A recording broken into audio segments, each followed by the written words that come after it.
Paz no lar, luz no caminho. Diálogos à luz do Espiritismo começa agora.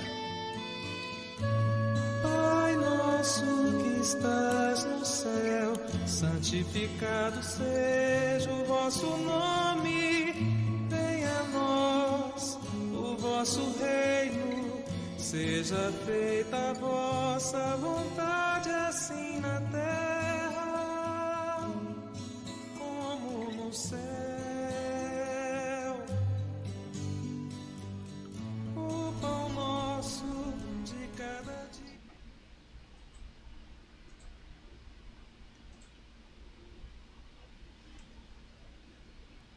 Olá, seja bem-vindo ao podcast Diálogos à Luz do Espiritismo, uma iniciativa do Centro Espírita Irmã Sheila. Nessa oportunidade, nós temos a grande alegria de receber um casal muito ilustre, um casal muito querido por todo o movimento espírita goiano, brasileiro e com certeza até mesmo mundial, tamanha envergadura do trabalho maravilhoso que até hoje o casal realiza. Temos hoje a grande alegria de receber Emídio Brasileiro e Marisley Brasileiro. Boa noite. Boa noite. Tudo bem, Luiz Fernando?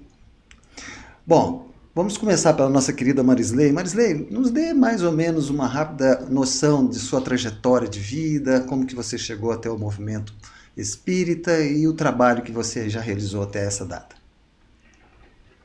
Boa noite mais uma vez a todos que nos ouvem, que acompanham esse podcast querido, maravilhoso, Diálogos à Luz do Espiritismo.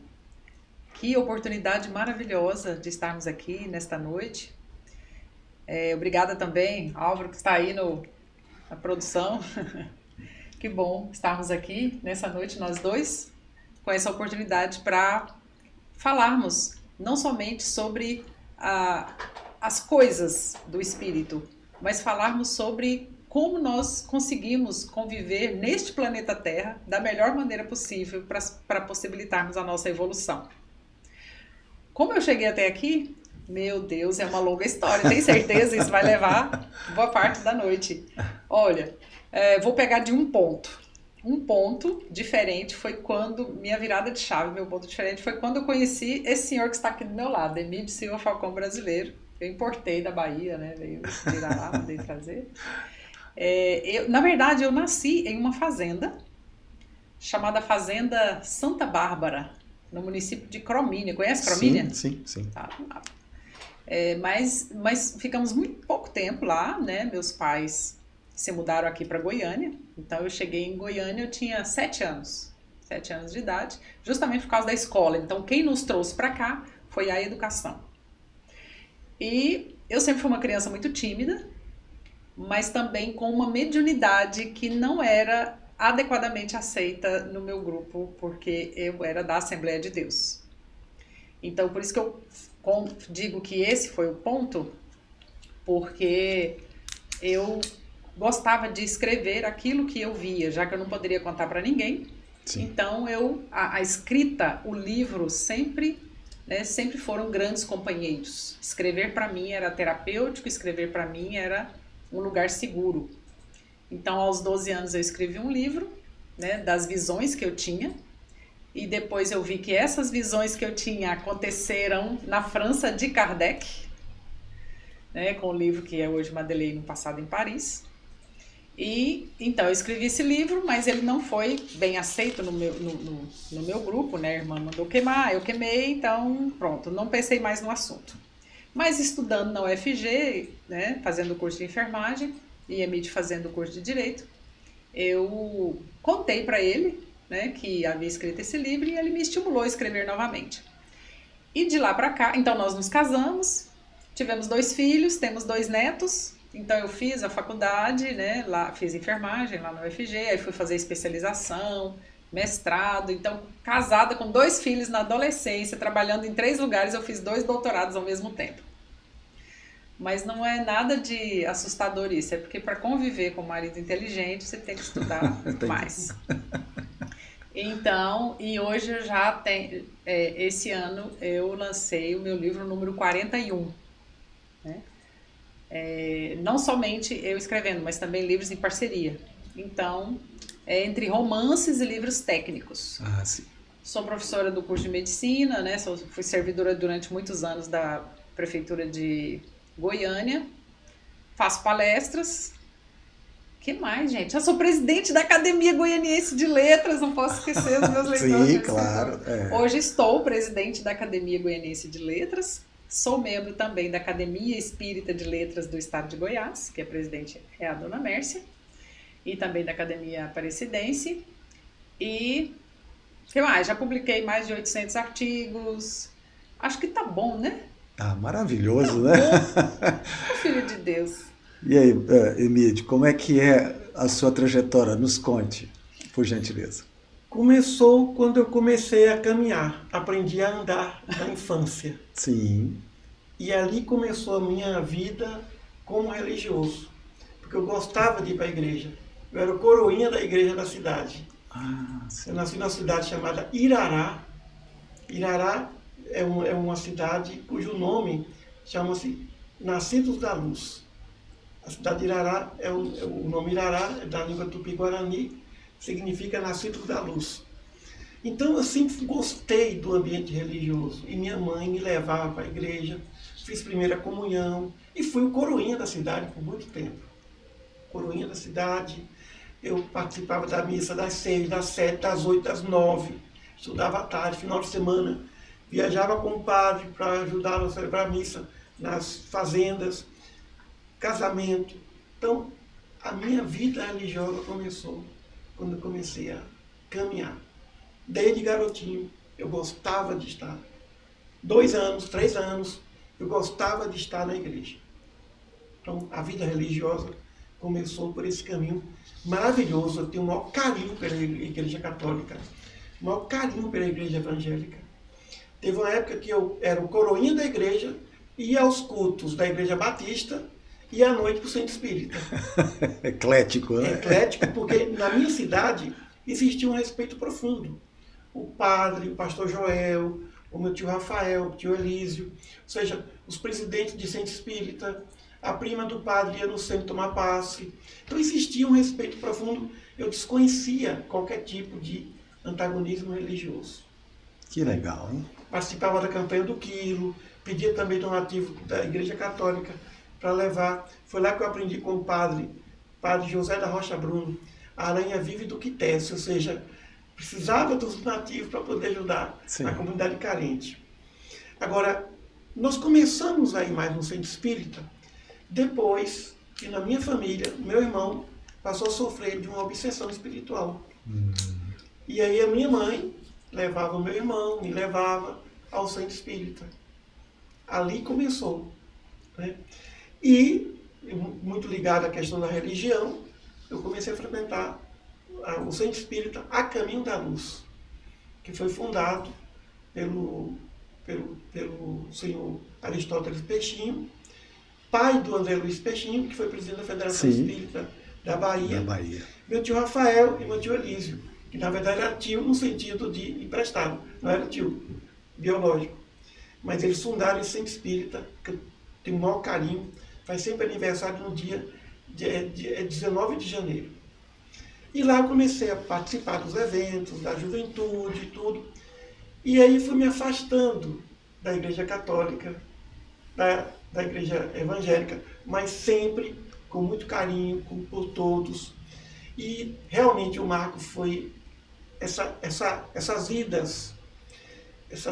E eu me lembro que a primeira vez que eu falei em público, eu tinha 11 anos de idade, no Centro Espírita Caminho da Luz. E a partir dali, eu comecei a sentir um profundo amor pela doutrina. Lendo as obras, quando eu li o Livro dos Espíritos, eu sentia que aquilo ali, tudo para mim era familiar. Eu estudei as obras de Kardec e não me lembro de ter lido alguma coisa que eu senti que era novidade. Parecia que tudo já estava imantado no espírito. Então foi um encontro. Eu não tenho a menor dúvida que no plano espiritual a gente estuda a doutrina espírita e quando volta e chega a esse planeta, muita coisa acorda. Então foi um momento de reencontro com essas verdades. foi tudo muito familiar. E, naturalmente, né, entre aspas, a teologia espírita me levou a me envolver com o movimento espírita. E participava das atividades. Minha primeira palestra fora de Irará, eu tinha 13 anos. Porque eu comecei a falar lendo mensagem espírita, psicografada, e comentava. Sim. Mas a primeira vez que eu falei sem olhar para o papel foi numa cidade chamada Riachão do Jacuípe.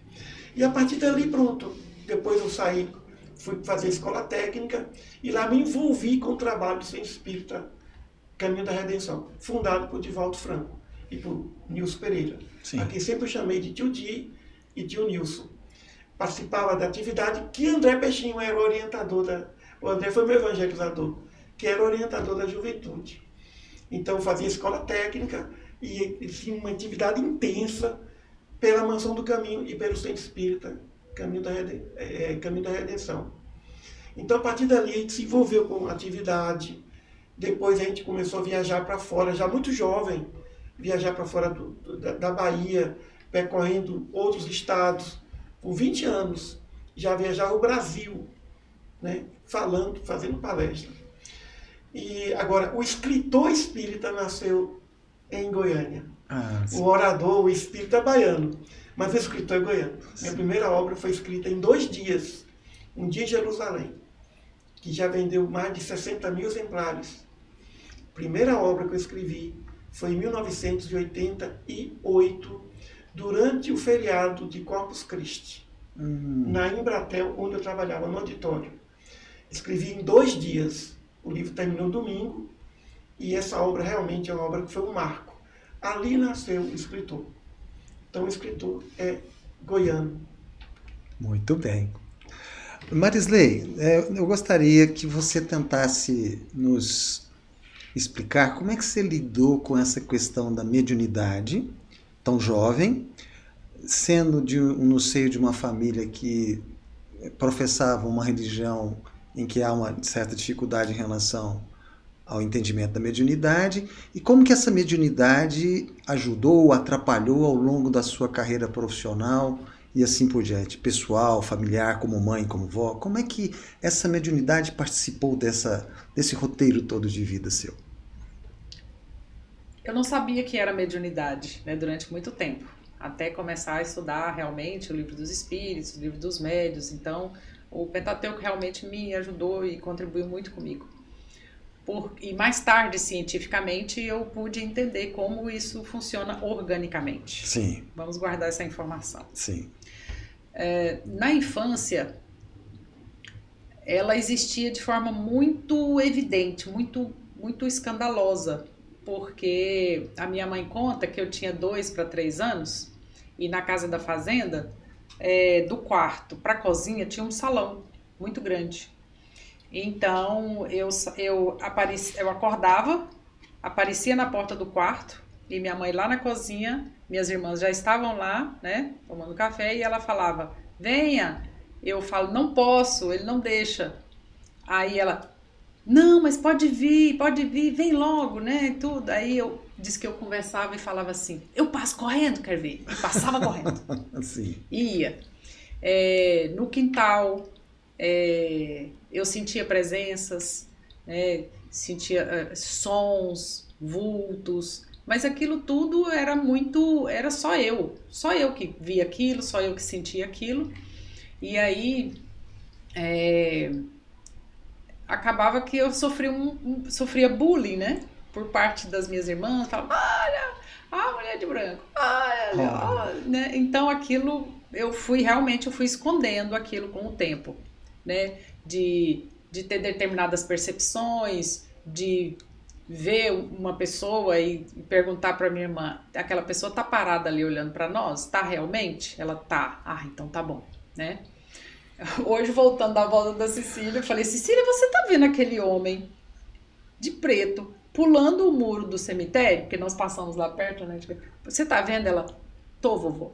Ah, então tá bom. Tudo certo. Então, assim, eu sempre fui driblando o sistema e passando, assim, por vários grupos de orações para poder inibir isso.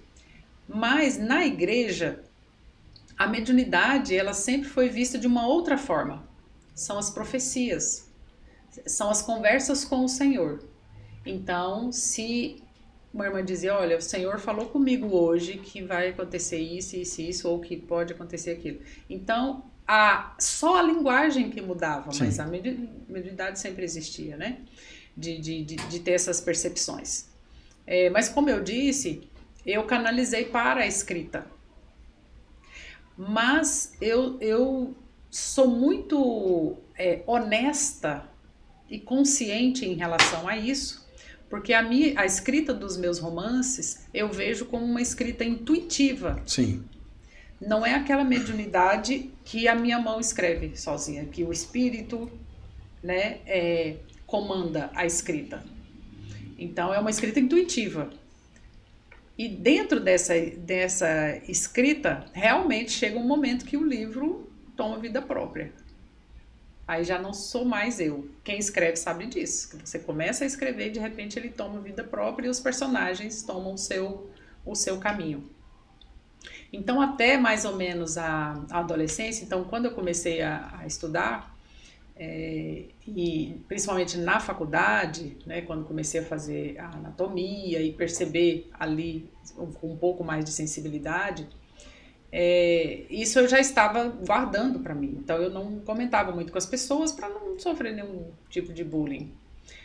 Mas eu digo que a mediunidade sempre me protegeu muito de não frequentar lugares com vibrações negativas, me afastar de pessoas, né, com vibrações negativas, conversar com a entidade, não, agora não é uma boa hora, né? Tá, não posso, faça isso, vou orar um Pai Nosso. O Pai Nosso, ele é muito poderoso, Salmo 23, Sim. né? Então existem orações. Então acaba que eu sempre lidei com isso, de proteger a nossa casa, de orar pelos filhos. Mas no trabalho no hospital, enfermeira de formação, inviável para quem tem mediunidade. Então, inviável. Em certa proporção, houveram momentos de sofrimento em função dessa Sim. mediunidade e você acredita que esse desenvolvimento do conhecimento, da prática mediúnica, isso auxiliou você a ter controle desse processo? Exato. Se eu não tivesse parado para estudar, para entender quem eu realmente era e como o plano espiritual interferia em todas as minhas ações, sejam elas de interferências positivas e de interferências negativas, talvez algumas pessoas hoje estejam com problemas sérios de saúde por causa disso. Sim. Então eu vejo hoje que a casa espírita ela tem um papel muito importante nesse processo. Porque às vezes a pessoa não tem o conhecimento para saber discernir se aquilo é dela ou se é de uma interferência espiritual. Sim. E isso é tão forte, tão poderoso, que quando eu faço palestras, eu falo para as pessoas participarem presencialmente das palestras. E não somente virtual, a não ser que não tenha condições realmente. Porque o simples fato dela vir à casa espírita, participar da oração, assistir uma palestra, ter o conhecimento claro, receber o passe ali, você não toma banho todos os dias? Sim. Não escova os dentes? Não bebe água? E o que você faz pelo seu campo espiritual? Precisa ter profissão de fé. Eu chamo isso de profissão de fé. No mínimo 2 vezes por semana. Aí, eu sei que isso é difícil às vezes, mas se você frequenta 1 vez por semana, não estou aqui fazendo dogmatismo, eu estou falando de limpeza mesmo, de organização, harmonização espiritual. E até de experiência pessoal, né? Pessoal. E se você não faz o culto do evangelho no lar, eu sinto muito, meu irmão, mas você está com o seu campo aberto. E depois você pode dizer, mas eu sei o que acontece com as coisas. Mas eu te digo o que acontece. Sim. Você precisa de proteção. Emílio, você foi um privilegiado, que você teve grandes professores, né? André Peixinho, Divaldo Franco e tantos outros. Mesmo tendo esse conhecimento profundo, essa vivência, a própria caminhada através das palestras dá muita vivência para o indivíduo, né? O campo seu mediúnico, dentro desse aspecto que a Marisley nos falou, no campo profissional, Você também teve dificuldades? Essa questão de você se adaptar, mesmo com todo o conhecimento que você já tinha, ela teve que começar do zero, vamos dizer assim. Você já teve um princípio mais facilitado. Como é que você lidou com essa parte? Isso foi uma dificuldade na sua vida, não foi? O que você pode nos contar? Graças a Deus, nunca tive a mediunidade ostensiva. Graças a Deus. Graças a Deus. Porque a mediunidade ostensiva é uma prova. Sim. É uma provação, é um desafio para o médium. Eu comecei a frequentar reunião mediúnica e participar de reuniões de desobsessão quando eu tinha 12 anos. Eu sempre fui o mais precoce de tudo no Centro Espírita Caminho da Redenção. E lá em Salvador, eu comecei a frequentar a reunião mediúnica com o Divaldo. Era de segunda-feira, a principal reunião que o Divaldo participava. O Divaldo ficava e o tio Nilson na cabeceira e eu ficava no meio. O mais jovem, tinha 16 anos, eu frequentava. E tinha uma mediunidade psicofônica muito forte, mas consciente. E cheguei a psicografar algumas vezes. Um livro nosso, A Caminho do Deserto, eu terminei pela psicografia. Então, eu sempre participei dessas atividades. Porém, ao chegar em Goiânia, eu tomei várias decisões. Como a mediunidade não era ostensiva, e sendo eu um médium consciente, e como os espíritos não se manifestavam, por exemplo, escrever um livro em 2 dias, um livro tão inspirado, que eu tenho certeza que foi influência do Khalil Gibran, não se faz. É algo que precisa de uma assistência espiritual. E depois de terminar a obra, ter aquela crise de choro que eu tive, realmente foi uma assistência muito grande. Mas eu tomei a seguinte decisão. Como os espíritos não dizem que são eles, e como eu não quero dizer que foi o espírito X, Y, Z, eu vou dizer que sou autor. Então, eu não me sinto autor do livro de Jerusalém. Mas como ninguém disse que era, então eu tive que assumir. É muito difícil fazer as obras que eu escrevi sem ter um amparo espiritual. Então eu tomei a seguinte decisão, de não mais participar das reuniões de desobsessão. Sim. De fechar o canal mediúnico de psicografia, de psicofonia, por conta de buscar um outro caminho, o caminho do pesquisador, do escritor. Então o escritor nasceu com a renúncia do médium, já que a mediunidade não era ostensiva, já que os espíritos não se apresentavam. Então eu tinha que ser honesto com o leitor. Mas eu poderia muito bem dizer que o espírito tal escreveu tal livro e sem remorsos, porque não era possível escrever certas obras sem assistência espiritual. Mas também eu tinha que ser honesto, né? Então eu fechei o canal mediúnico. E eu disse, agora nasce o pesquisador, nasce o escritor e o orador. No entanto, no início, quando eu cheguei aqui em Goiânia, alguns momentos os espíritos se manifestavam como intermédio, inclusive em reunião pública. Em reunião pública, eu deixava, então tudo bem, né? Deixava. Até hoje, quando eu faço algumas palestras, eu sinto uma presença muito forte da espiritualidade, mas eu tenho controle, eu permito ou não a comunicação mediúnica. Então eu tomei essa decisão, eu tive o privilégio de dizer, eu quero ser o escritor e não o médium psicógrafo. Tomei essa decisão e a espiritualidade aceitou. Mas realmente, fazer o Tratado dos Evangelhos, por exemplo, aquilo não é obra de um ser humano. Aquele trabalho é obra de muitos espíritos. Quando eu terminei a obra, eu senti que 300 espíritos tinham se afastado de mim. Eu fiquei com a síndrome do ninho vazio. Eu me senti abandonado. Naquele tempo estava passando o documentário Largados e Pelados e Congelados. Eu me senti largado, pelado e congelado. Eu falei, eu tenho que escrever outro livro para esses espíritos voltarem, porque me abandonaram. A sensação foi de abandono. Então, o livro Tratado dos Evangelhos é uma obra que realmente não posso dizer que eu escrevi sozinho. Mas também não posso dizer que foi espírito A, B, C. Mas a assistência espiritual foi imensa. O cheiro de éter que ficava na casa.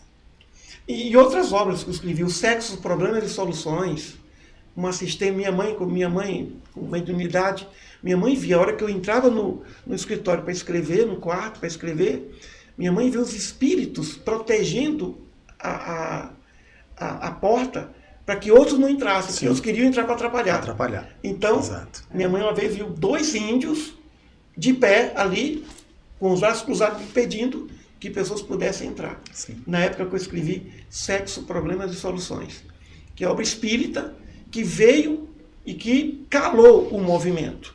Depois dessa obra, não se tem notícia de obras sobre sexualidade, porque até então existiam. Então aquela obra realmente foi um trabalho muito sério.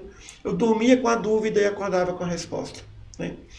Então a parte mediúnica é muito difícil uma pessoa dedicada ao bem não ter uma mediunidade. Todos nós temos faculdades mediúnicas.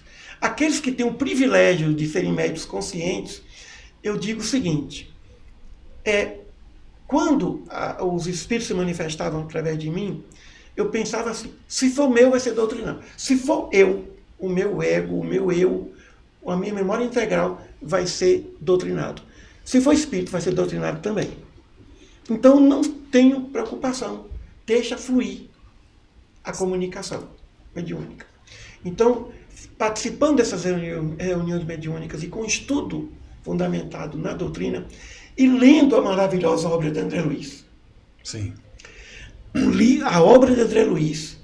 Se o Espiritismo é a terceira revelação, a obra de André Luiz é a quarta revelação. Concordo. É um trabalho fantástico. Fantástico. O trabalho de André Luiz é fantástico. Concordo. Inclusive, eu pretendo organizar uma palestra falando sobre cada obra, em 1 hora ou em 40 minutos, sobre cada livro. Então, a leitura da obra de André Luiz, aí sim, quando eu li as obras de Kardec, eu senti tudo familiar. Mas quando eu li as obras de André Luiz, eu falei, tem coisa que eu não sei aqui.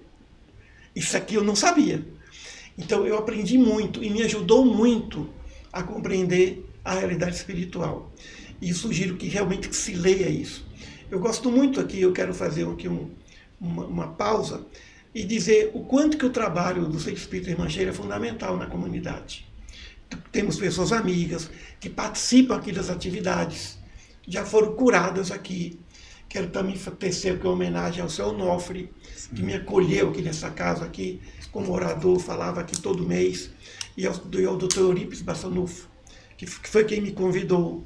Então, eu sinto que essa casa aqui, ela oferece para o médium o roteiro seguro para a sua educação mediúnica e depois para a sua atividade mediúnica. A gente aprende com as obras de André Luiz a respeito da responsabilidade do médium. Sim. Eu diria que ali é um roteiro seguro para aquele que reencarna, porque para André Luiz, todos nós também, como Kardec, somos médiuns, mas ali cada um tem que saber, tem responsabilidade sobre o seu tipo de mediunidade, na vida profissional, na vida familiar, na vida religiosa, na vida social e especialmente na vida íntima. Quando eu terminei o Tratado dos Evangelhos, eu disse, agora eu não vou mais escrever. Eu estava decidido a não escrever mais. Depois que você estuda tão profundamente Mateus, Marcos, Lucas e João, e estuda Jesus, você não anima a fazer outro trabalho. Sim. Nada supera, nenhum estudo supera Mateus, Marcos, Lucas e João. Isso eu aprendi lendo autores, né? E aí, um dia, eu de madrugada, eu estava vendo TV e vendo um documentário na televisão Cultura chamado O Eu Maior. Não se falou em Bíblia. De repente veio a intuição. Escreva uma obra que trate dos resumos dos livros da Bíblia. Aí eu não questionei. Vou fazer entusiasmadamente. A obra ficou pronta. Compêndio da Bíblia. A obra está pronta. Mas eu tinha decidido a não mais escrever sobre tema nenhum. Até porque a doutrina tem grandes obras que precisam ser divulgadas e lidas, não é? Mas não tem como a gente fugir. Quando a espiritualidade quer, não tem como dizer não. E se a gente rejeitar, a gente vai sofrer. Então, participar de uma atividade como a atividade aqui do Sheila é uma oportunidade de evangelizar, de escrever, de educar a parte mediúnica, cuidar da área social, doutrinária, de comunicação como essa aqui. Vocês estão de parabéns com esse estúdio maravilhoso, né? Porque o centro espírita é realmente o ambiente propício para se desenvolver e trabalhar em prol de Jesus e, ao mesmo tempo, entendendo o Evangelho com essa visão, com essa ótica. O Evangelho, a parte mediúnica e, principalmente, os fatos que ocorrem em nossas vidas. Nós aprendemos, quando estudamos a lei natural, aquela parte do Livro dos Espíritos, como a lei natural funciona, como as leis morais funcionam, como elas estão em nossas vidas, como elas nos educam, porque o objetivo não é punir, é educar. E aí nós fizemos nossa tese vinculada a isso. Desenvolvemos a teoria da justiça quântica e a lei de ação e reação do direito natural, que na verdade é a lei natural que a gente aprende na doutrina. Exato. E também, graças ao estudo que fizemos, do Livro dos Espíritos e da obra de Pietro Baldi. Pietro Baldi escreveu 24 obras e eu li todas elas, influenciado pelo André Peixinho. O André Peixinho fez aquela juventude, 16 anos, ler Pietro Baldi. Começando com a grande síntese. Que nível, né? já, hein? Não. André Peixinho botou a gente para estudar o Baldi. Sim. Né? E ele considera o André um gênio. Sim. Um gênio, né? Inteligentíssimo. Então, estudar o mecanismo de funcionamento da lei natural, como é que ela age, como é que funciona a justiça, essa mecânica. E é que nós usamos a justiça quântica, ou seja, a mecânica de Newton e a mecânica de Planck. Ou seja, toda ação gera uma reação. Como será essa reação? Aí é quântico. Né? Então, a parte mediúnica, toda ela, o indivíduo, mesmo tendo a mediunidade ostensiva, ele pode se educar, mesmo sendo um médium inconsciente. Tem médiums fantásticos. Eu conheci um que, enquanto ele conversava com alguém, a mão estava médium mecânico, e aí alguém segurando papel. E eu olhava para aquilo e falei, Deus me livre, ter um negócio desse, né? Então, era realmente... A mediunidade consciente é o futuro da mediunidade. Sim. Claro que o fenômeno da mediunidade inconsciente vem para convencer. Mas o médium consciente tem muita responsabilidade para sublimar a mediunidade. Até mesmo porque mediunidade é parceria, né? É parceria, é consentimento. Eu me lembro que uma vez o Divaldo falou, depois de uma reunião mediúnica, ele disse assim, um espírito quis escrever um livro, mas eu achei muito complicado. Eu falei, meu irmão, não vai dar para psicografar, não. Então, o médium tem o direito de se recusar a escrever uma obra que ele não gostou da proposta. Sim. Eu não sabia disso. Olha que interessante, querida Marisley. Em cima do que ele acabou de nos falar, você com todo conhecimento intelectual, profissional, que você tem e mediúnico, como é que você vê essa questão dessa mediunidade nesse universo feminino que é tão complexo? Porque o universo feminino realmente, eu acho que ele é mais exigente do que o universo masculino. Não que um seja melhor ou outro. Mas enquanto você tem uma maternidade, você tem um lar, as próprias estruturas culturais que nós vivemos acabam, em certo ponto, tendo uma exigência maior em pontos, principalmente emocionais, da mulher. Como é que você lida, como é que você lê isso? O que você poderia orientar esse universo feminino diante das experiências que você já teve, profissionais e mediúnicas, e que ocorre de uma forma simultânea, né? É uma questão concomitante mesmo. Como é que você poderia nos falar sobre isso? Olha, essa sua introdução aí, todo esse seu conhecimento aí, Sim. Eu sou uma aprendiz. Eu digo que eu aprendo todos os dias. E aprender todos os dias significa chegar naquele ponto de Sócrates, só sei que nada sei. E talvez este seja um dos segredos. Descobrir que nós não sabemos muitas coisas. E mesmo um livro que nós lemos há 20 anos, né, o Fonte Viva, é o Fonte Viva, né? De Emmanuel. Eu li há anos aquele livro. Eu pego novamente e falo assim, meu Deus! Nunca li. Meu Deus! É possível. Porque a maturidade é outra. Sim. A maturidade da mente é outra. respondendo à sua pergunta, o universo feminino, ele é tão fantástico. Se as mulheres soubessem o poder que elas possuem de alavancar a evolução espiritual, elas usariam muito mais esse poder que elas têm. Eu digo isso porque eu vejo hoje uma insegurança muito grande em relação ao papel da mulher na sociedade e também em relação ao papel do homem. É como se uma parcela da população masculina estivesse um pouco perdida sobre realmente o que cada um deve fazer, qual é o seu papel mesmo, porque as tradições mudaram. Eu digo esse porquê, porque realmente as tradições modificaram. Então, se antes a menina crescia, chegava na adolescência já com o pano de prato feito, os bordados feitos, né? Eu me casei entre um pano de prato, né? Então, o papel já era bem definido. Então, ela vai crescer, ela vai aprender a cuidar de casa, ela vai aprender a cuidar dos filhos, vai se casar, vai ter a casa dela, vai ter os filhos, vai ter o marido, e ali, ok, pronto. Mas, e o do homem? Então, ele vai crescer, ele vai ter uma profissão, ele vai ser o provedor do lar, né? Vai cuidar dos filhos e tudo, e pronto. Papéis definidos. Papéis muito bem definidos. De repente, no pós-guerra, não vou me demorar muito nisso, de repente, no pós-guerra, os homens foram, as mulheres ficaram. E elas tiveram que fazer as duas coisas. Cuidar da casa, cuidar dos filhos e também trabalhar fora para prover, para cobrir aquele espaço. Em alguns países, claro, não em todos. Mas quando esse homem voltou da guerra, ele encontrou uma mulher que descobriu uma coisa. Que existe o trabalho dela, existe o trabalho dele. E o trabalho dele não é tão difícil quanto o dela.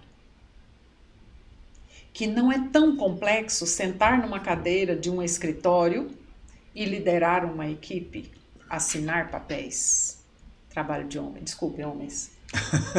Ela descobriu que ela também pode fazer isso.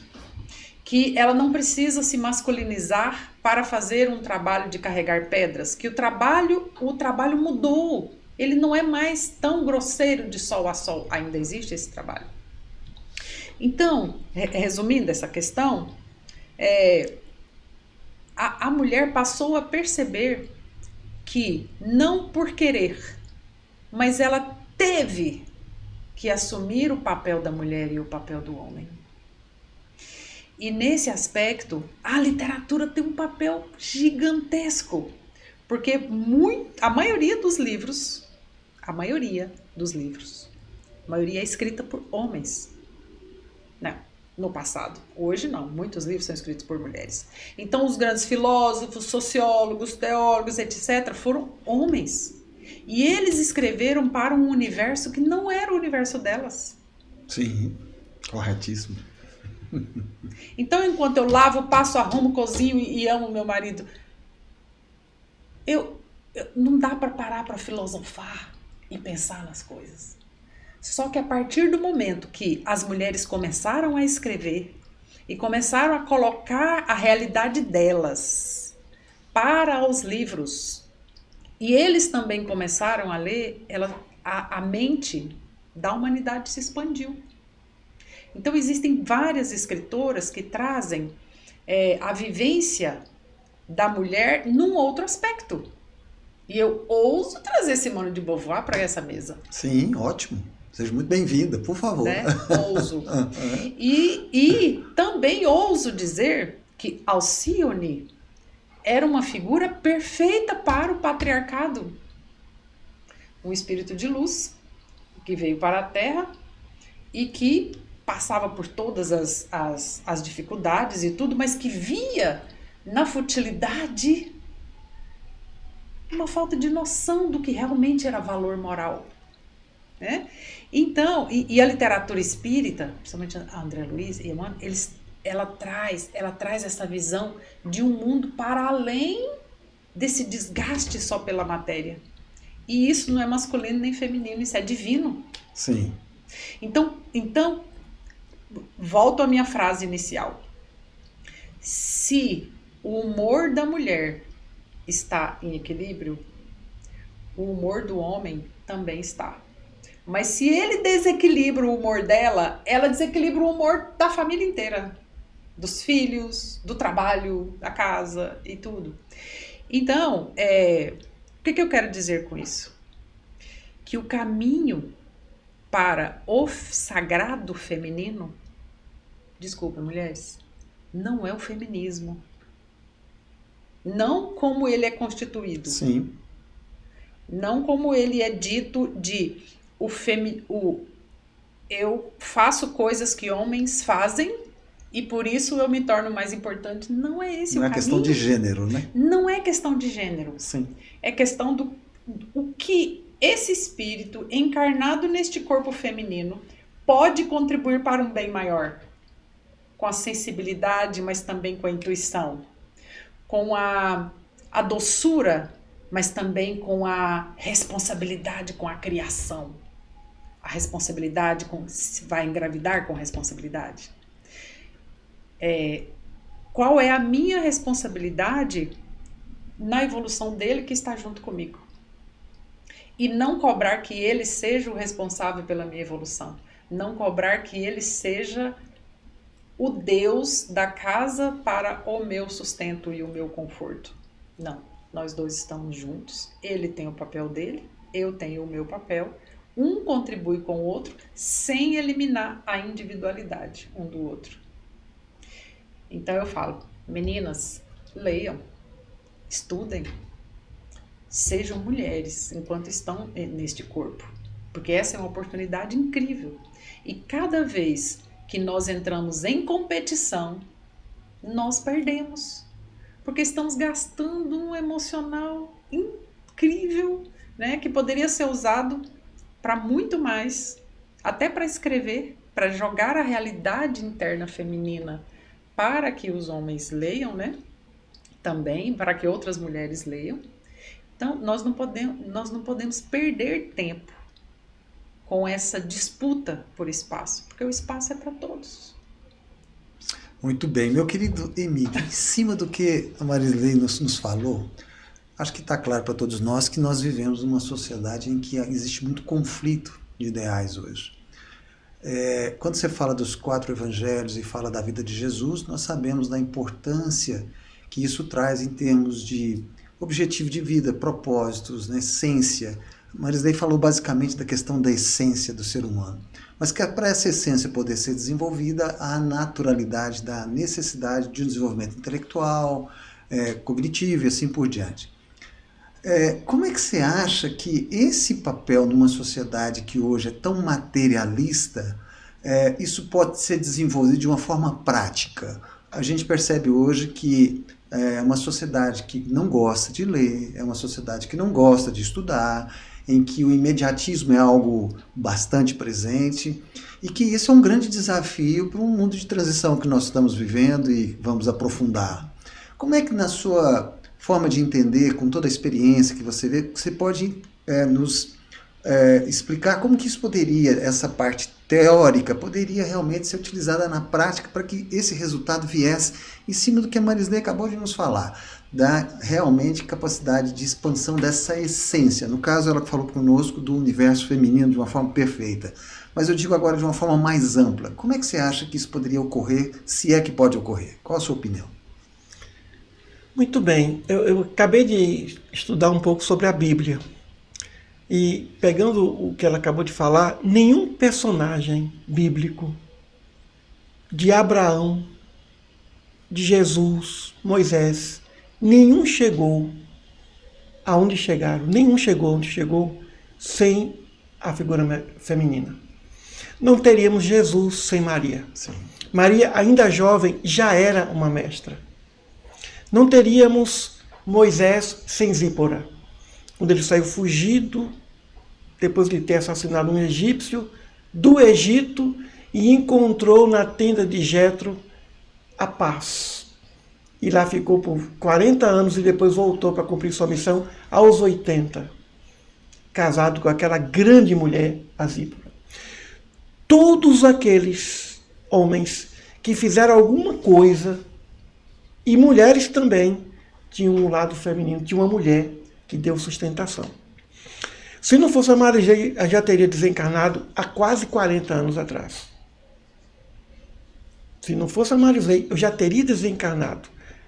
Não precisa entrar em detalhes. Sim. Mas é a verdade. Né? Então, foi depois... Claro que solteiro eu escrevi obras, mas as grandes obras eu escrevi depois do casamento, graças ao apoio. Né? Então, o ser humano só vai verdadeiramente amar a Deus quando ele parar de masculinizar Deus. Nós vivemos uma dicotomia, o artigo o, a, o masculino e feminino, quando Deus não é nem masculino nem feminino. Quando as pessoas perceberem que Deus é mais feminino do que masculino, vai entender esse amor. Vai entender esse amor. É a figura do pai que fica muito presente no subconsciente. Do pai. E a figura do pai é repressora. A figura do pai é intimidadora. A figura do pai é problemática. Sim. A mãe não. A mãe acolhe. O pai gera o respeito e muito mais medo. Então, o amar a Deus sobre todas as coisas só é possível quando se percebe que Deus não é o pai. E nem é a mãe. Sim. Deus é amor. E amor não tem sexo. Amor não é nem feminino, nem... A definição mais fantástica de Deus, depois de Jesus Pai Nosso, é de João. Deus é amor. E o amor é masculino ou feminino? Nem masculino, nem feminino. Simplesmente o amor é. Então, quando o ser humano, o espírito, na verdade, imortal, perceber isso, aí ele começa a sentir esse grande e irresistível amor. Como Santa Teresinha de Jesus dizia, Senhor, basta. Porque era tanto amor que ela não suportava. Ela tinha medo de se desintegrar. Então, o caminho é esse. Nós somos centelhas desse amor. O nosso, como o André Luiz diz, o amor é o alimento das almas. E o amor não é nem pai e nem mãe. Claro que Jesus usou o termo pai, porque ele tinha que dar continuidade ao estudo teológico do Deus de Abraão, Sim. Isaac, Jacó, Moisés. Então, o Pai Nosso, né? Mas a doutrina espírita nos oferece instrumentos para entendermos com profundidade, como nenhum outro segmento teológico, os evangelhos. Tem outros evangelhos que a igreja não catalogou, mas porque não precisava. Porque Mateus, Marcos, Lucas e João é o suficiente. É um conjunto de obras que é o suficiente para se entender essa natureza divina em Jesus. Agora, é claro que nós estamos no planeta Terra, estamos aqui, não lembramos de vidas passadas, não lembramos do que vai acontecer. Nós, embora todas as noites desencarnemos ou desencarnamos, mas nós não sabemos como é que é essa vida espiritual, mas nós sabemos que nós temos uma essência que é espiritual. E como vencer esse materialismo, esse imediatismo? O desejo pela sobrevivência é muito maior do que o desejo pela virtude. Sócrates dizia, quando meus filhos pensarem mais nas coisas materiais desse mundo do que com as virtudes, persegui-os da mesma forma que eu os persegui. Porque para Sócrates a gente vem aqui para buscar essas virtudes. Na Revista Espírita de Allan Kardec, que é uma coleção maravilhosa, que todo espírita deve ler. A coleção Revista Espírita de Allan Kardec. Kardec pergunta a um espírito, qual foi o maior filósofo da Grécia Antiga? E ele disse, Sócrates. E hoje, ele disse Sócrates de novo. Né? Então, porque Sócrates veio com uma mensagem nos levando ao autoconhecimento. Esse processo de autoconhecimento, ele começa com uma lei chamada Lei de Sociedade. É a lei de sociedade que faz com que a gente se descubra e se perceba. É um mecanismo natural. A lei do progresso também faz com que o indivíduo, mesmo ele não querendo, ou ele evolui ou ele evolui. É a única fatalidade que existe. Então não tenhamos medo do materialismo, porque ele não subsiste, ele não consegue vencer a lei do progresso, que é de natureza material e intelectual também, e moral também. Então, o que acontece? O espírito vem e reencarna no lugar certo, no planeta certo, na comunidade certa, na família certa, na vila, na ilha, Tá tudo no certo. lugar com o corpo certo. Tudo certo. Tudo programado, nada sem programação.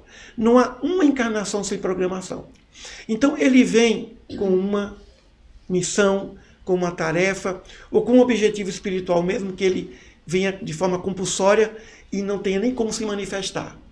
Sim. Uma vez eu estive no sanatório, tinha lá uma criança, sem braços, sem pernas, não enxergava e não raciocinava.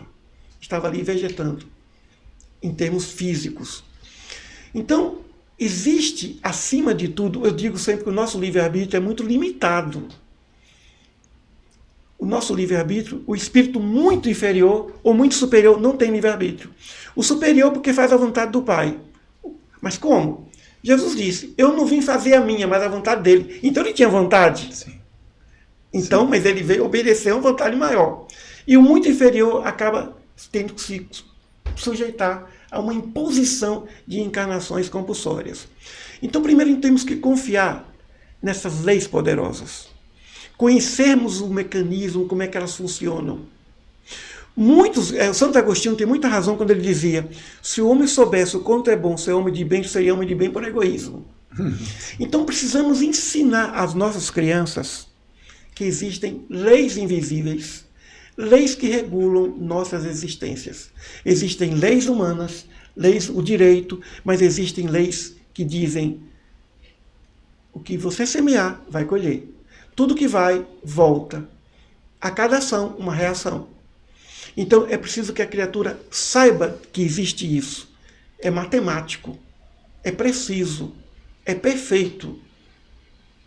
É quântico, mas é perfeito. O quântico porque é imprevisível. A gente não sabe como é que essa justiça vai agir em nós.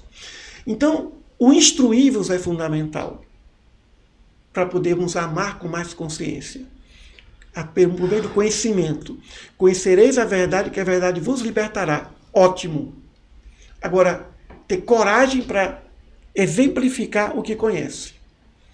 Eu sempre digo, o que Jesus disse foi muito importante, mas o que ele fez foi infinitamente maior do que tudo que ele falou.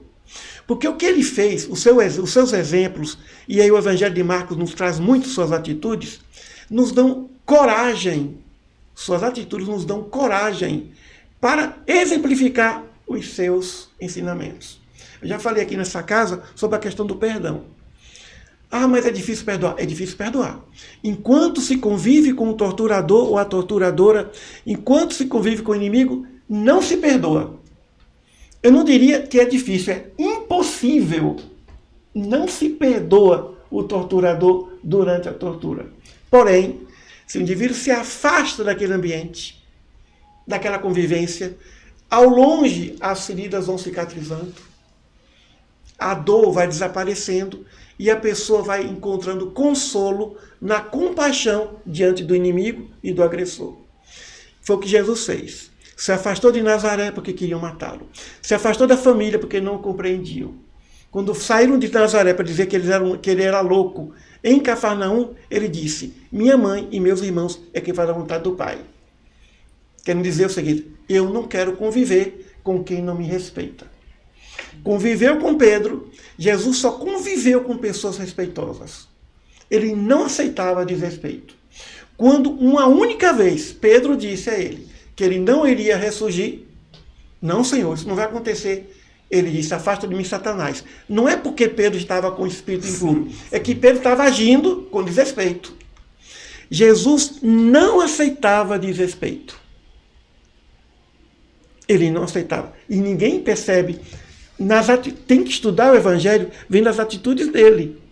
E ele mesmo orientou, se você vai a uma cidade levar o Evangelho e não é aceito, sai dali, sacode o pó e nunca mais volte. Vai para onde você é aceito, querido, amado, respeitado.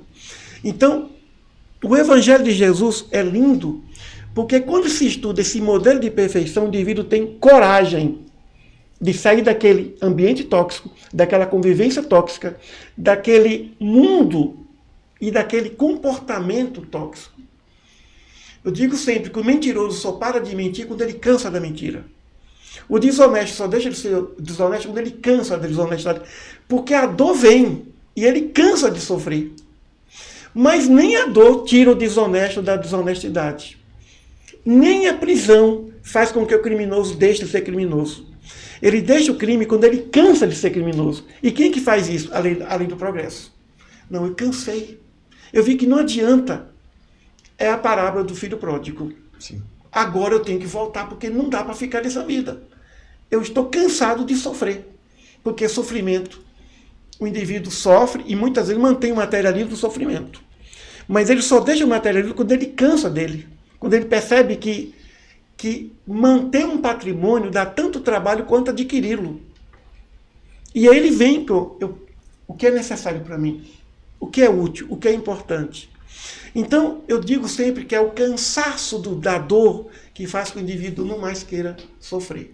Não é a dor. E aí, no caso, o imediatismo, que é tão forte na nossa sociedade, acaba sendo um fator que, às vezes, vai gerando mais dificuldade para que isso possa chegar. E o imediatismo cansa, porque gera ansiedade, e depois gera depressão, gera enfermidade. Não é? As causas das enfermidades físicas, todas elas, vêm de uma única coisa, de uma causa emocional que se chama raiva. A escritora Louise Hay fez um estudo profundo e ela constatou no seu livro Cure o Seu Corpo. Os irmãos podem verificar isso na internet, tem esse livro em PDF. Causa do câncer, mágoas profundas. Causa da bursite, raiva reprimida, vontade de agredir alguém. Toda enfermidade física vem de uma causa emocional negativa, proveniente de um ódio, de uma raiva, de um rancor, de uma reação emocional negativa de querer destruir o outro, o agressor, ou quem esteja no caminho. E aí somatiza. Aí quando ele cansa de sofrer, não vou ter raiva não. A coisa mais assustadora que alguém pode fazer diante da ofensa é ouvir assim: pode deixar que eu vou orar por você. Tem que tomar cuidado. É como o pastor Billy Graham dizia: quando o homem perceber o poder da oração, ele vai orar mais. O poder da oração é muito forte. Né? Então, queira ou não, o indivíduo que fomenta a guerra, vocês estão vivendo um período de guerra, tudo isso aqui está sob controle. Não tem nada fora do controle de Deus. Mesmo os nossos desatinos. Não nos perturbemos com o nosso passado. Tivemos o passado necessário para chegarmos até onde chegamos. Memórias, né? Memórias. Não há santo que um dia não foi pecador. Não há perfeito espírito que um dia não passou como simples ignorante e cometeu suas falhas. Aí o processo do auto-perdão, do autoconhecimento. Então, precisamos confiar muito nessas leis poderosas que ninguém mesmo dá conta por mais brilhante e inteligente que seja o espírito, que dá conta de contornar ou de evitar. Marisley, em cima do que o Emídio nos falou, dentro desse universo feminino, um dos pilares do espiritismo é o autoconhecimento.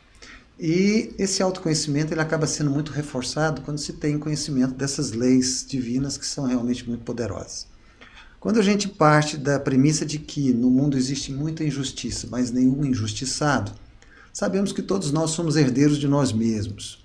Mas dentro desse universo feminino, hoje, infelizmente, uma sociedade machista, misoginia e tudo mais que nós vimos, que eventualmente para esse universo feminino, muitas vezes até uma desigualdade para se poder conhecer e perceber o poder que uma mulher tem. Como que você acha que as mulheres poderiam utilizar as ferramentas do espiritismo, da doutrina de Jesus e tudo mais, para que elas possam buscar se conhecer e realmente se fazer dentro daquele potencial que elas têm como desenvolver? Cora Coralina tem um poema que diz assim: eu sou aquela mulher a quem o tempo muito ensinou. Ensinou a amar a vida, a não desistir da luta, a recomeçar na derrota. É maior o poema, chama Carta aos Moços, mas eu trago esse pedaço justamente por causa do pedaço que ela diz assim: eu sou aquela mulher a quem o tempo muito ensinou, mas para você aprender no decorrer do tempo, você precisa estudar.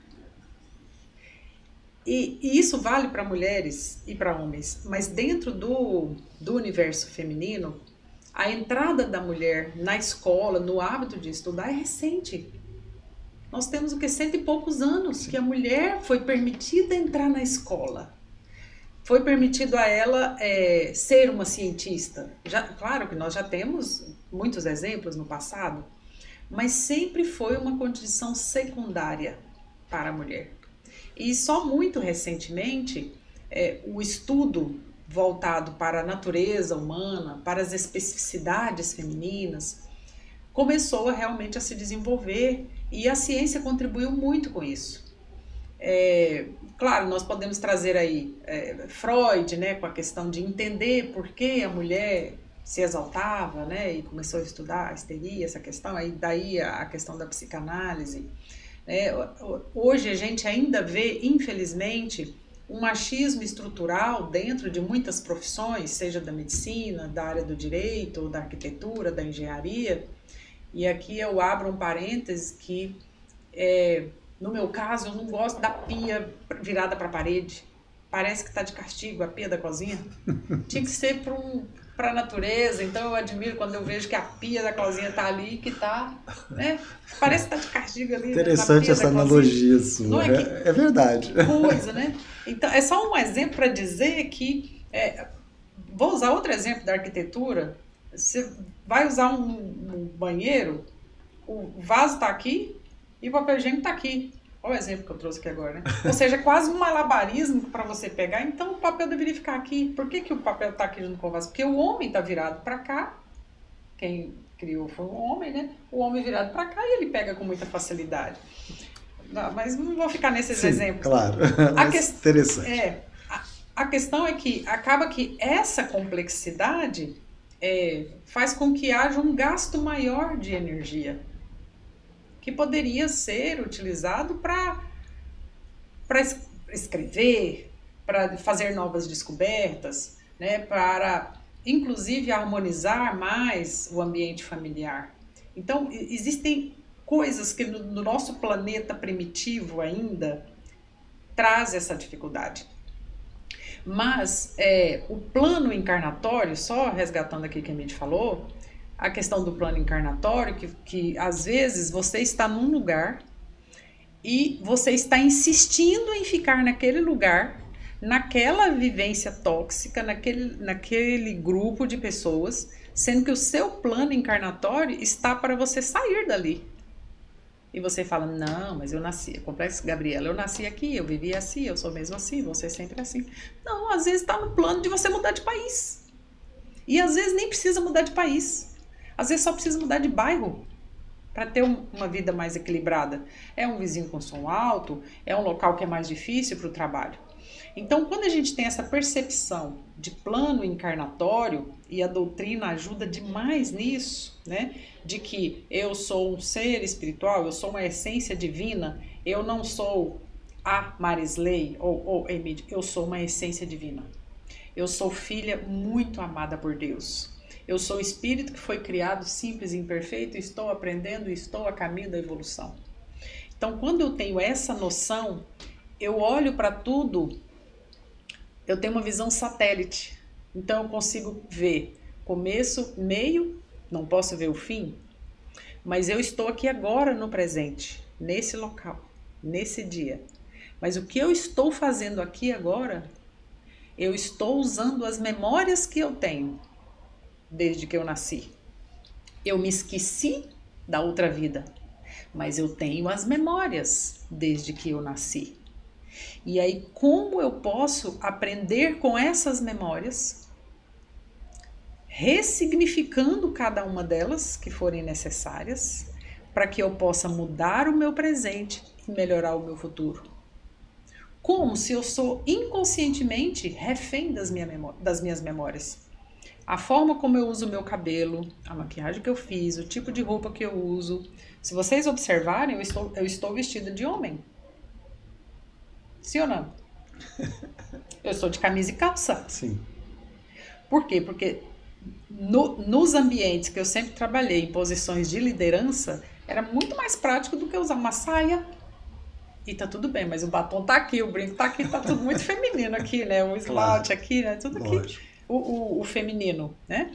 Então, a partir do momento que eu tenho essa percepção de que a Marisley do presente, ela é fruto da Marisley do passado, eu consigo entender que há pontos no meu passado, nas minhas memórias, que eu posso ressignificar se esse passado está prejudicando a Marisley do presente. Vou citar um exemplo. Bom, o exemplo é bom que ele gatilha, né? Linka, né? Ele linka. Por exemplo, se eu tenho medo de cachorro, e eu não tenho medo de cachorro, não gosto de perto de cachorro, sempre acho que o cachorro vai me morder. Por que eu tenho medo de cachorro? Vou usar o caso dele. Esse aí sou eu. Emílio, vou transferir. Emílio tem uma coisa com o cachorro. Se chegar perto dele, ele sai de perto. E engraçado, eu caminho com ele, o cachorrinho tá vindo andando aqui. O cachorro nem olha pra mim, o cachorro vai pro lado dele. Atrai. E aí o que acontece? Então, estudando, no passado, você estava de bicicleta, lá na infância, ele foi atacado por um cachorro. Pequenininho. E só um detalhe, vai além desse passado. Nós descobrimos outra coisa. Os cães eram usados para encontrar cristãos e matar os cristãos. Ah, sim. Descobrimos Eles não isso usavam mediunicamente. leões, leopardos, tigres, não. Eram os cães que iam atrás, que descobriam onde aquele núcleo cristão estava a se reunir. E aí mais uma Provavelmente. resistência. Aí o que acontece? Adivinha onde que o Emílio estava? Estava Junto no com a meio turma. cristão. Aí o que acontece? Aonde que entra a questão que muitas vezes eu falo que as mulheres caçam encrenca onde não deveriam caçar. Vou explicar. Ótimo. Então o exemplo do cachorro. Com o tempo ele foi percebendo, né, e eu fui trabalhando isso também neurocientificamente, né, utilizando o hipocampo, a amígdala, né, e os neurotransmissores, né, porque no momento de eclodir esse medo, o neurotransmissor, ele acidifica tanto o seu organismo que o animal identifica isso realmente como medo e vai para o lado dele. Sim. Isso aí é um outro assunto. Então, ele usava a memória antiga para reagir no presente, como se estivesse sendo atacado pelo cachorrinho. Então, o que às vezes, trazendo para o universo feminino, se eu, no momento que vou lavar a louça, deixando bem claro que não está escrito em lugar algum que cabe a mulher lavar as louças, Sim. nem na Bíblia, É uma questão cultural, nem na Constituição, né? Deixando bem claro.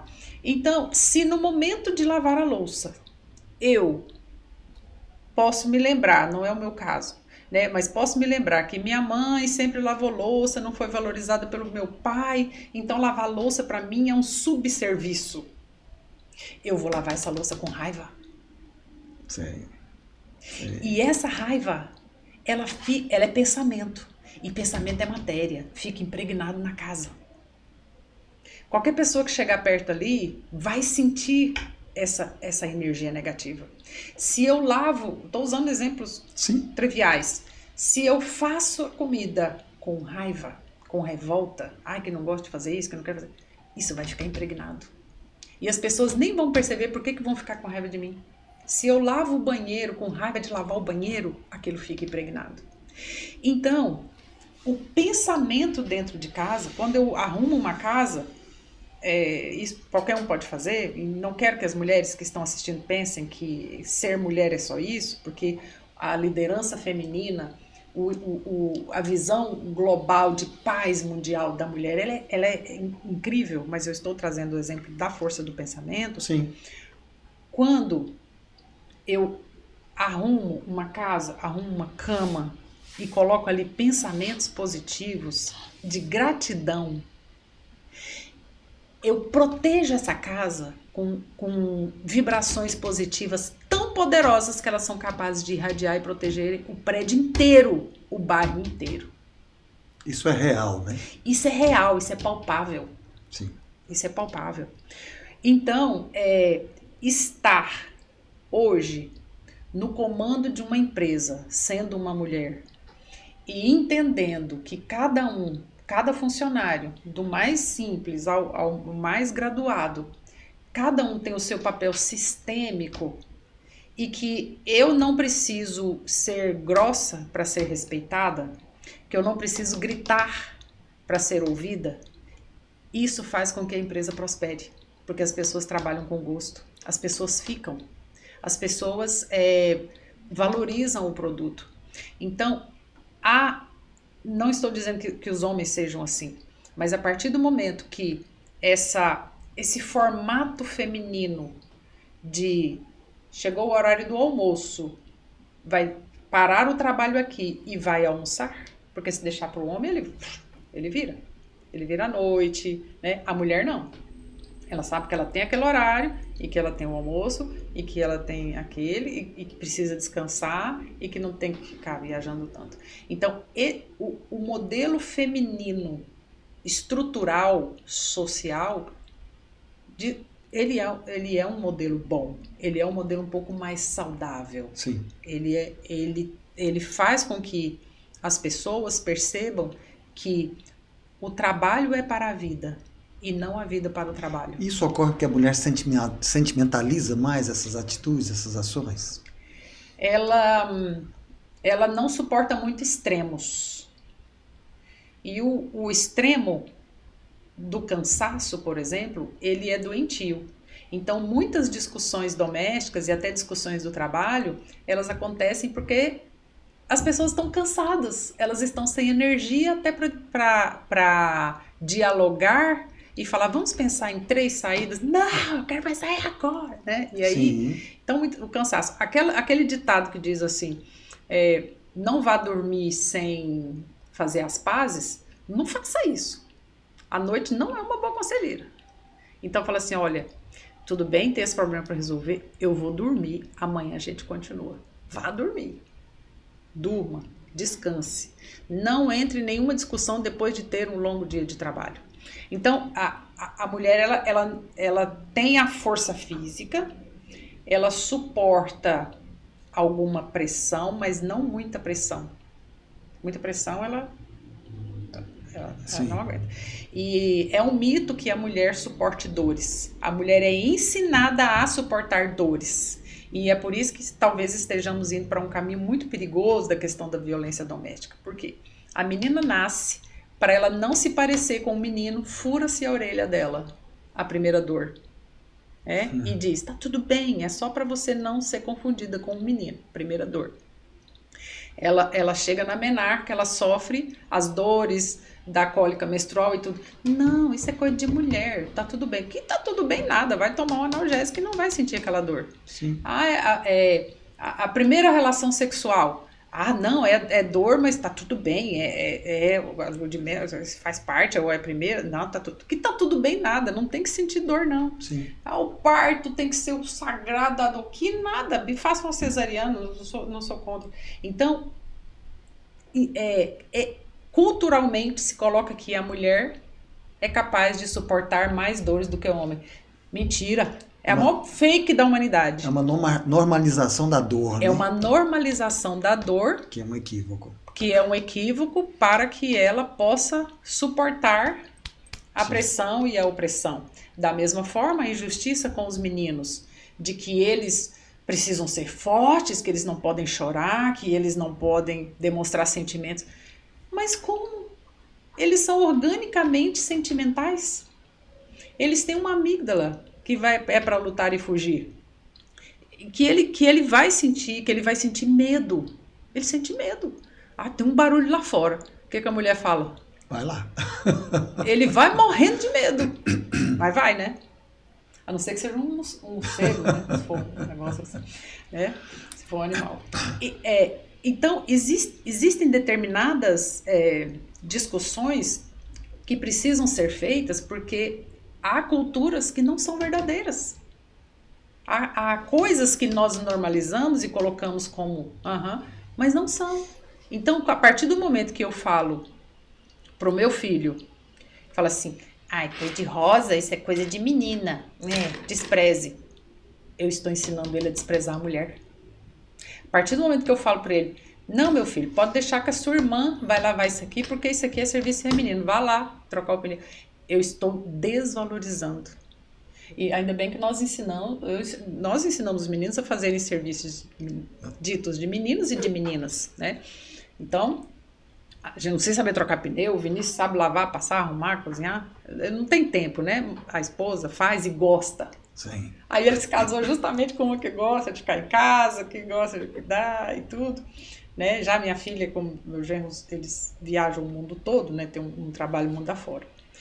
Então, essas discussões, e a Casa Espírita tem um papel muito importante nesse processo, de não normalizar, de não dizer que é normal determinadas frases que colocam a mulher numa situação de põe ela aí nesse negócio, né? A Casa Espírita não tem muito isso, tem muitas mulheres nas lideranças, tem muitas mulheres nesses trabalhos e não aceitar determinadas brincadeiras machistas ou feministas, né? E felizmente a gente quase não vê isso, porque acho que o espírita tem essa visão um pouco mais ampla. E a juventude tem essa abertura, né, de fazer esse trabalho.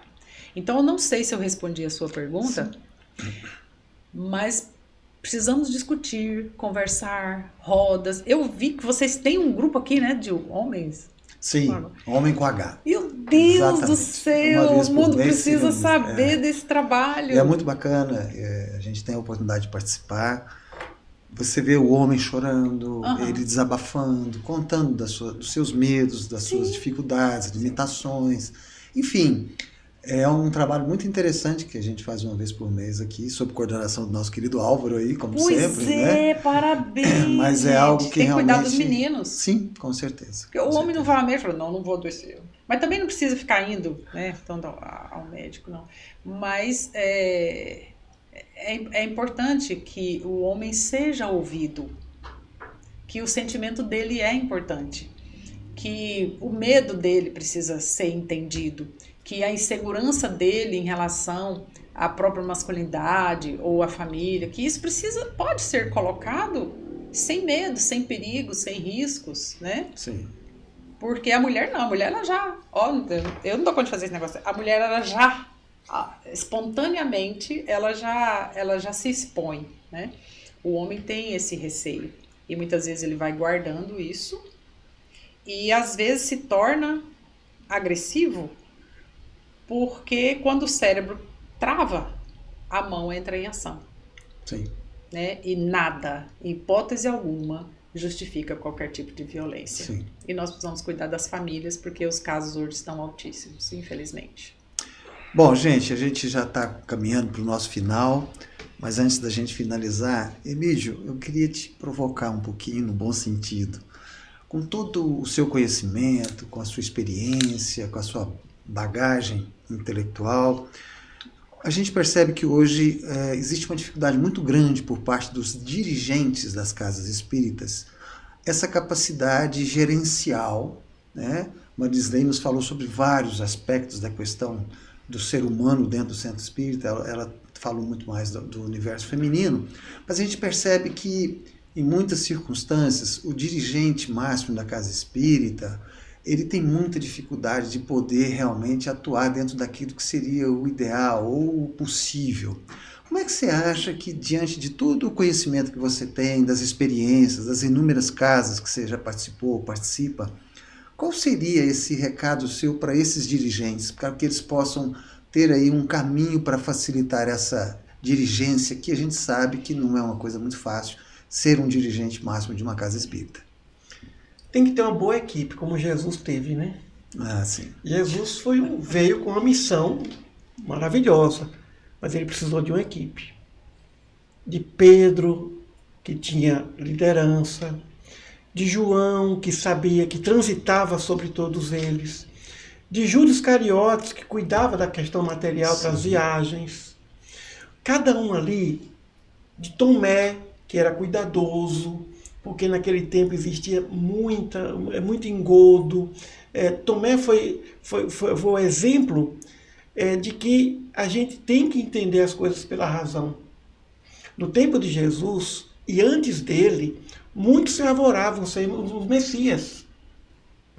Então, a primeira coisa que o presidente precisa é perceber que a mensagem de Jesus, quem quiser ser o maior, seja o servo de todos. Eu me lembro de um grande reitor espírita, o doutor Otávio Ulisseia. Foi reitor do Centro Universitário Bezerra de Menezes, em Curitiba, no Paraná. Quando o doutor Ulisseia chegava, se ele encontrava um lixinho, ele tirava o lixo do caminho dele e colocava no paletó. Se ele entrasse no ambiente, no banheiro, e se tivesse sujo, ele pedia: traz para mim a vassoura para eu poder limpar isso aqui. Então, quando ele chegava, o pessoal ficava preocupado: ó, limpa tudo aí, porque o doutor Otávio Ulisseia vai chegar e vai querer fazer as coisas. O presidente da Casa Espírita, ele tem que ser aquele que já fez de tudo ali.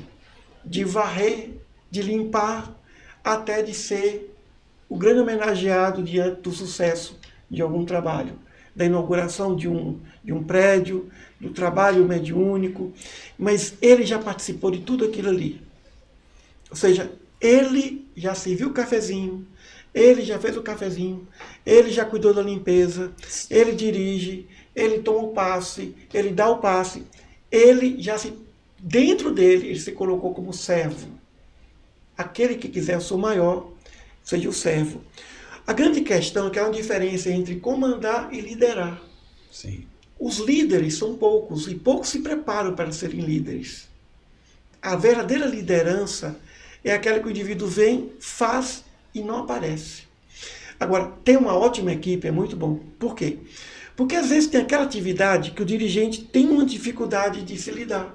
E quando ele tem alguém ali, essa equipe que cuida dessa área, da infância, da juventude, da atividade social, doutrinária, divulgação, ele fica muito bem. Agora, a sabedoria está em ele transitar bem com essa equipe e valorizar essa equipe. Nós precisamos, há uma cultura equivocada no ambiente religioso que não se deve elogiar o outro. Sim. Nós não podemos perder a oportunidade de enaltecer as virtudes do outro. Ah, mas ele vai ficar vaidoso. Não vai ficar vaidoso. Ele precisa disso. Reconhecimento. Reconhecimento, motivação, valorização, né? Motivação.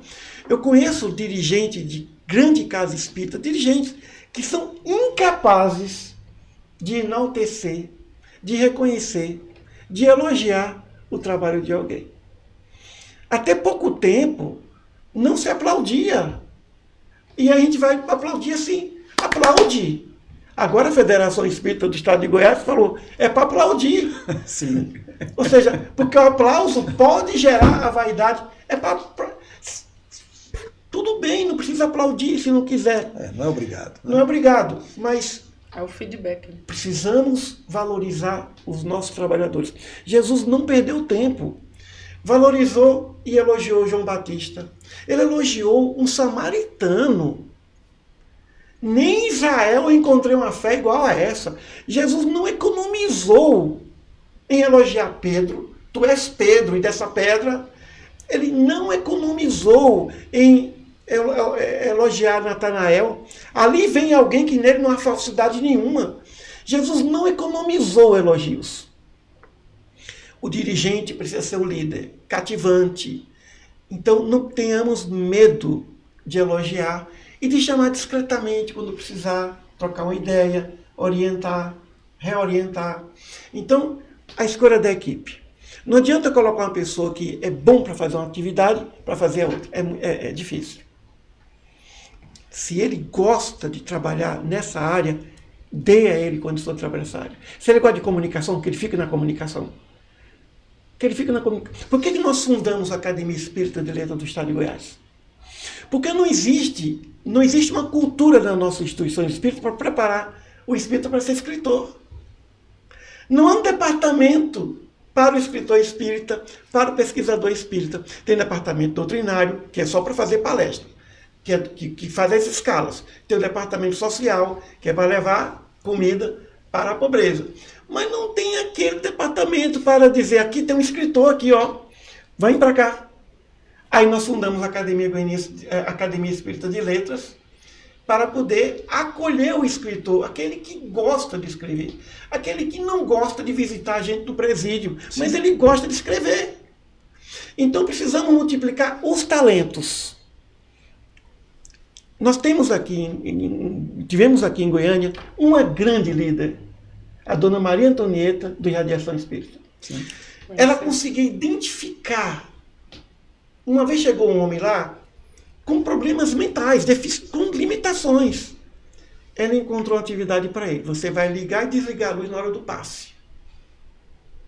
Todos os trabalhadores, todos, 100% trabalhadores. Todos os trabalhadores, durante a gestão da dona Maria Antonieta, qualquer pessoa que chegasse ali, ela dava um jeito de encaixar a pessoa na atividade. Inclusiva, né? Inclusiva, isso. Inclusiva. Nós temos uma presidente aqui, a doutora Márcia Ramos, que ela trabalha com a inclusão. Ela dirige o Centro Espírita há muitos anos, então ela sabe fazer isso. Ela aglutina. E aglutina, sim. A melhor solução para qualquer problema é o trabalho. Sim. E quando o trabalhador encontra o seu trabalho naquela instituição, ele brilha, ele fica feliz em estar ali. Ele fica contente em estar fazendo aquele trabalho. Ele sai de casa para ele e fala, lá eu sou útil. Lá eu sou útil, lá eu sou valorizado. Sou valorizado. Né?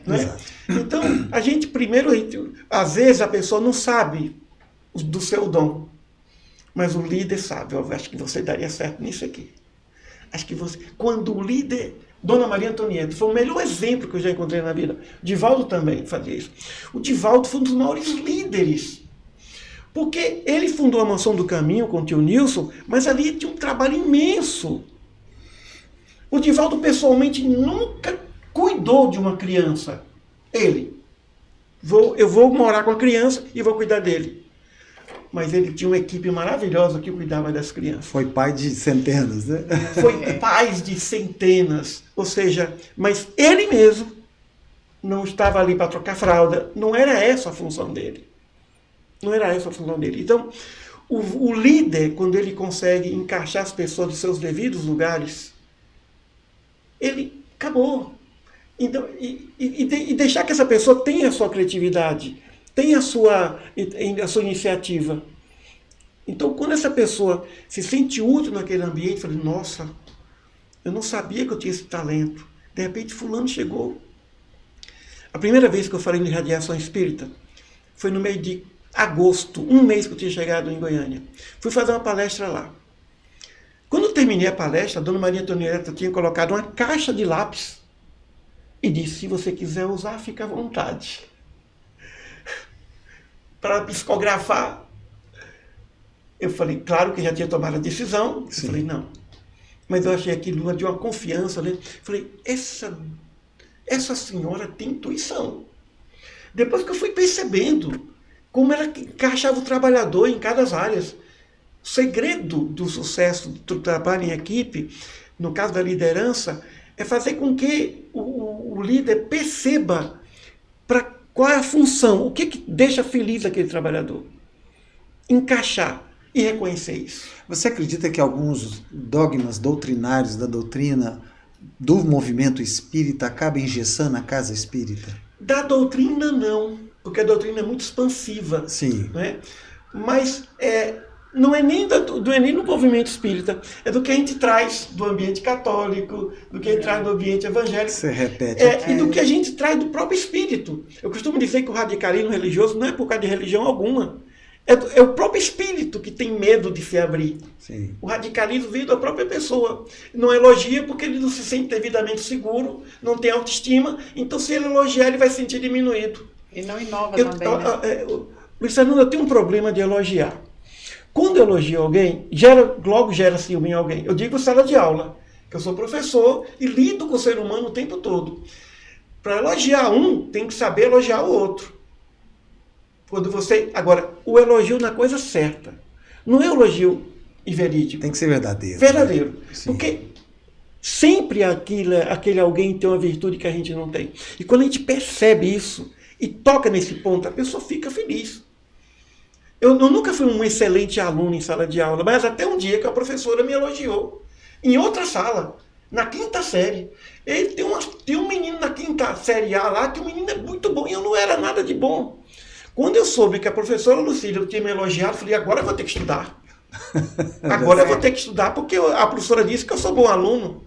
Então, o ser humano precisa, se o amor é o alimento das almas, ele começa com a valorização do outro, com a valorização da criança. Tem que se dizer à criança, você é linda, inteligente e bondosa. Sempre dizer, você é linda, inteligente e bondosa. Tem gente que não sorri porque disseram, para de sorrir porque seu sorriso é feio. Ninguém é feio sorrindo. Sim. A forma do divino manifestar sua beleza espiritual é pelo sorriso. Então, o líder precisa abrir, no sentido de encontrar, o que o apóstolo Paulo dizia, o corpo do Cristo, cada um tem sua função. Cada um tem sua função. Eu desisti de ser um médium. Porque não era um médium. Não tinha que ser um médium. Eu não podia viver com isso. E você desistir de certas funções não quer dizer fracasso? Né? Não. É porque não era aquilo que tinha que ser feito. Sim. Não era a função. O professor Clóvis de Barros Filho fala assim, que as nossas escolhas fazem com que nós joguemos no lixo vidas que nós decidimos não viver. Mas eu aprendi também no direito consumidor que nós não somos as nossas escolhas também. Nós somos o que nós consumimos. Sim, correto. Nós somos o que nós consumimos. Agora, o que todo mundo gosta naquele filme O Advogado do Diabo, né? Qual é o ponto fraco de todo mundo? A vaidade, né? Mas o ponto fraco de todo mundo é a carência e a necessidade de ser valorizado, para que ele multiplique esse talento. Jesus o tempo todo não perdeu o tempo de enaltecer as virtudes de quem convivia com ele. Enalteceu virtude até de samaritano, de publicano, de gente publicano que explorava ali. Ele achou virtude. Achou virtude. E essa é uma forma de caridade. Sim. Também. Né? Então, é muito fácil. Eu digo a você, Luiz Fernando, que nós não podemos economizar. Não podemos economizar isso. Elogiar a mulher, elogiar o marido, elogiar o filho, elogiar... É porque a palavra elogio, ela foi estigmatizada. Ela virou uma coisa, um palavrão no meu espírito. Elogiar era um palavrão. Associado à vaidade. À vaidade. E com isso, ó... Gente, uma vez eu estava na mesa e alguém falou assim, lá na Mansão do Caminho, com o Divaldo. Tio Nilson falou pro Divaldo, se aquele menino for pro céu, ninguém mais vai. Isso chegou até mim. Falei, nossa, agora eu vou ter que me comportar decente, porque alguém está acreditando nisso. Sim. Imagine eu, 15 anos, sentado ao lado de um grande mau médium da Bahia, Divaldo Franco. Um outro aspecto, o que ele está vendo em mim que eu não estou vendo? Estou vendo. Exatamente. Exato. Então, lá em casa, eu sempre disse para meus filhos, faça o que você gosta e case com quem você quer. Eu tenho um doutorado, a Marisete tem 2. Ou seja, eu tenho talvez 30 obras, ela tem 40. E eu fico feliz com isso. E não perco a oportunidade de elogiar, de dizer, de falar o que é verdade. A gente falou de bicho, quem tira os bichos lá era ela. O homem da casa é ela. Eu não dirijo, ela dirige. Quem troca pneu é ela, eu não troco pneu. Eu fico ali uma beldade. Uma vez eu estava no carro, estava chovendo, a beldade estava ali sentadinho, a motorista vai, sai, abre o guarda-chuva, abre a porta para eu sair para não me molhar. O meu lado feminino deu muito certo com o lado masculino dela. Ele adora a pia da cozinha, eu não suporto. Aí, ó, tá vendo? Eu amo pia da... E cada um achou o seu lugar. Cada um achou o seu lugar. Perfeito. Agora, o dirigente da casa espírita, ele precisa motivar as pessoas. O Divaldo era assim. Eu nunca vi um líder igual aquele. se alguém chegasse lá com uma ideiazinha, ele multiplicava. Por que não isso? Nunca dizia não. Não, ele dizia assim, o que você acha, tio, da gente fazer um almoço com galinhada com piqui? Vamos fazer o que um maior grande, galinhada. O maior que puder. É. Ele sempre Pra via cima. coisa para cima. Ele nunca passava. Ele foi uma da pessoa mais otimista que eu já conheci. Que otimismo era aquele? Se vocês levassem uma ideia pequena, ele dizia, que tal fazermos isso? Ele sempre via coisa grandiosa. Vamos fazer uma coisa grande. Ele nunca queria que a coisa fosse pequena. Sim. Principalmente quando ele reconhecia o talento da pessoa. O Divaldo não perdia tempo de enaltecer. E o Chico também. Eu tenho notícias do Chico. O quanto que o Chico valorizava aquele trabalho. Ele não teve a responsabilidade de cuidar de uma instituição religiosa. Ele não teve essa missão. A missão dele foi outra grande missão que o tornou o maior médico de todos os tempos. Né? Uhum. Então, enaltecer as virtudes da criança, do jovem, do adolescente, do adulto, do idoso, evitar ao máximo reclamar, evitar ao máximo criticar. Se tiver que fazer isso, tem que ser de forma bem discreta, ali, entre paredes, não é? Sempre enaltecer o bom, as coisas boas. Sempre ver o lado bom de tudo. Bom, meus queridos, vocês viram aí um imenso manancial de conhecimento, de sabedoria, né, que nós temos com esse casal para aprender com eles. Fica aqui a promessa de que nós voltaremos com cada um deles para falarmos dos livros que já fizeram, enfim, de tantas experiências maravilhosas. Infelizmente o nosso tempo já está vencendo.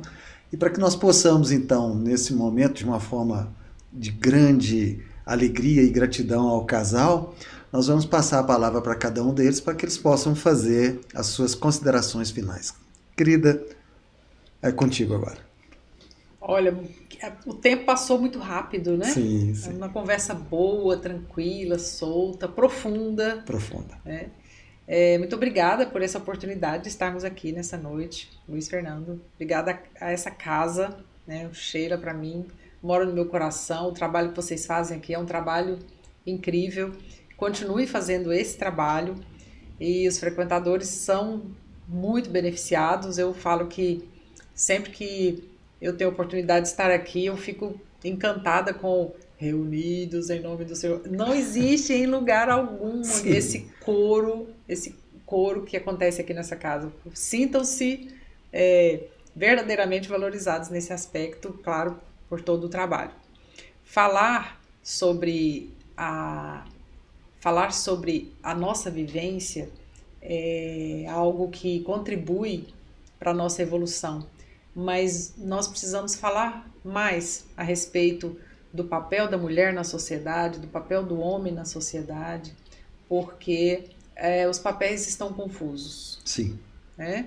Mas não estão confusos negativamente, positivamente, porque toda mudança, de alguma forma, ela é benéfica. Então, essa transição que nós estamos passando, essa transição histórica, ela é essencial para a evolução espiritual. Então, é necessário que a doutrina espírita faça parceria com a ciência, com a sociologia, com a filosofia, com a ciência política, com a biologia, sim, para que todos nós possamos ter um entendimento maior e possamos contribuir com aqueles que estão ao nosso redor, com a família, com a valorização da família, né, e do papel de cada um nessa trajetória espiritual linda que nós chamamos de vida. Obrigada. Gratidão, minha querida. Emílio? Gratidão aqui por essa casa que nos acolhe, não é? Gratidão ao Álvaro, aqui, querido Álvaro, né? Você, Luiz Fernando. Obrigado. Quero aqui, eu tenho muito amor por muita gente aqui dessa casa. Um deles vai sim, sempre no meu coração, o Dr. Saulo, sim, não é? Sim, sim. Nossa, eu ficava sabendo quando alguém falava, ele só você vai falar. Eu falei, meu Deus do céu, agora que eu tenho que cuidar dessa palestra, um homem daquele, né?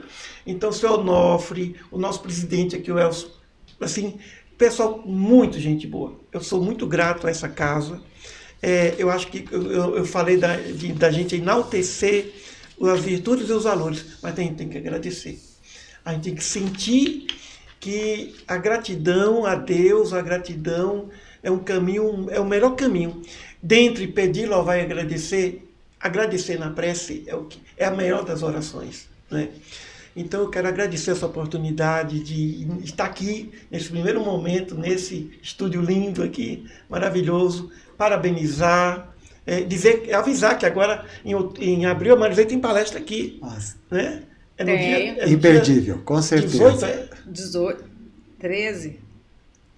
De memória. Agora em Agora abril 18. vamos acompanhar aí. 18 Pra vai que... ter Perca, palestra estão aqui. todos Não perca. convidados. Eu vou mandar um Palestra da vídeo. professora Isso. Marisley, Vou mandar um vídeo né? chamada, porque acho que a maior caridade que nós espíritos podemos fazer é levar o espiritismo ao maior número possível de pessoas. Divulgar o espiritismo. Divulgar. Exatamente. Isso mesmo. E para sintetizar o que nessa gratidão, agradecer a Jesus por ele ter nos concedido a oportunidade de conhecer essa belíssima doutrina espírita, que nos livra de complexos, que nos valoriza. Uma coisa que a doutrina espírita faz com a gente, a terapia do espírito, fazer com que o indivíduo se sinta valorizado por estar aqui nesse planeta. Nos livra de todo tipo de preconceito, todo tipo de medo. O medo é um grande problema, né? Então a gente pode depois até falar sobre isso no futuro. Mas gratidão por essa oportunidade, nesse dia maravilhoso, chuvoso, esse dia inspirado. E desde o momento da prece, a gente sentia a presença espiritual aqui. Nós não estamos sozinhos aqui.